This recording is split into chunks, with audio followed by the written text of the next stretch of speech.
Liquidity doesn't always mean freedom. Here's the planning gap that a lot of entrepreneurs miss after they sell their company.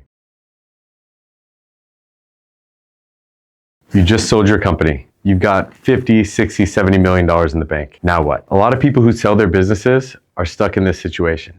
You might think to yourself, 50, 60, 70 million, that's it, I'm free. I don't have anything to worry about. But really, after you sell your business, you need a plan now more than ever. So up to this point, you're a business owner, you've been taking distributions from your company, that's been sustaining your lifestyle, you have this asset, you're growing this asset, things are good. Once you sell your company, that cash flow stops. Instead, you're given a lump sum amount of cash that now you have to plan around so that you can continue to live the lifestyle that you want to live. Now that you've got no more salary or distributions, you need to be careful about how you draw money from these assets. You now have a finite pile of money or investments that's going to sustain you, hopefully sustain you for the rest of your life.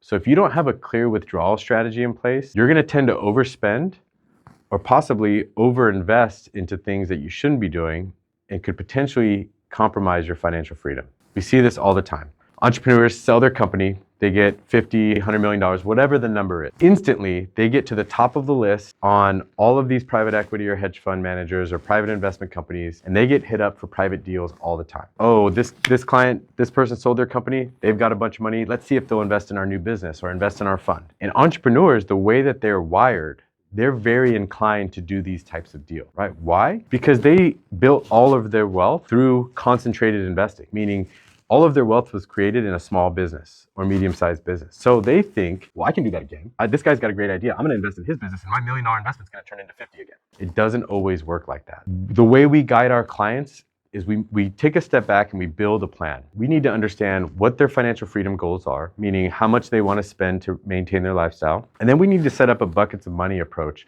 on how to accomplish their goal. For example, a client needs 500 grand a year to live off of comfortably. We as their family office need to know that, understand it, and then set up an investment account for them that allows them to spend that money and generate income off of a base of assets that they have. If they've got aspirations to start another business or to invest into small companies or startups, we need to peel that money out of this big bucket of money and say, okay, well, this money here is earmarked for that type of investing or that kind of spending. If we don't do this for the client and we don't build out a comprehensive spending plan, most of the time they're inclined to overinvest or overspend. What they miss is that this money isn't a bottomless pit, meaning their company was kind of a bottomless pit. It was their wallet, it was their cash flow. It was always growing and generating cash flow if it was a stable company.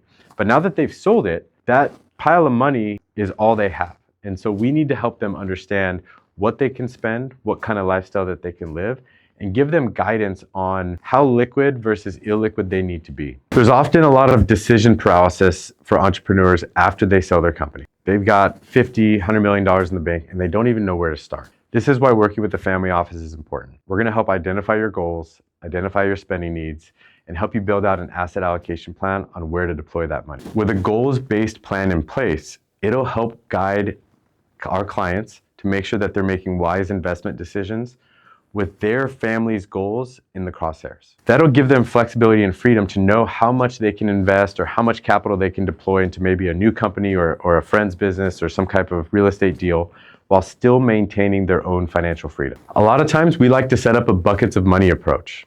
You have a short-term bucket. This is a 1 to 3 year bucket that is really set up for immediate spending. Maybe you want to upgrade your house, right? You deserve it, you sold your company. This is money that should be kept really safe and really liquid to be spent today. Typically, we then set up like a long-term growth bucket. So this is 3, 5, 10, 15, 20 years. This is your steady base of assets that are going to be invested to supply you with the cash flow, a lot like your business did, but to give you the cash flows to maintain the lifestyle that you want to live. A lot of times we also set up what's called a legacy bucket or an impact bucket. This bucket of money is typically geared toward charitable giving. So if you're charitably inclined, we carve out some money.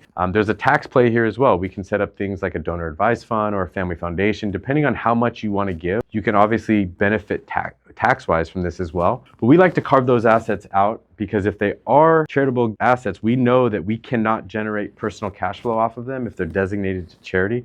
So we need to set that up early on to understand what that looks like. Now, obviously, no entrepreneur or business owner who just sold their company wants to be on a budget. Nobody likes the B word.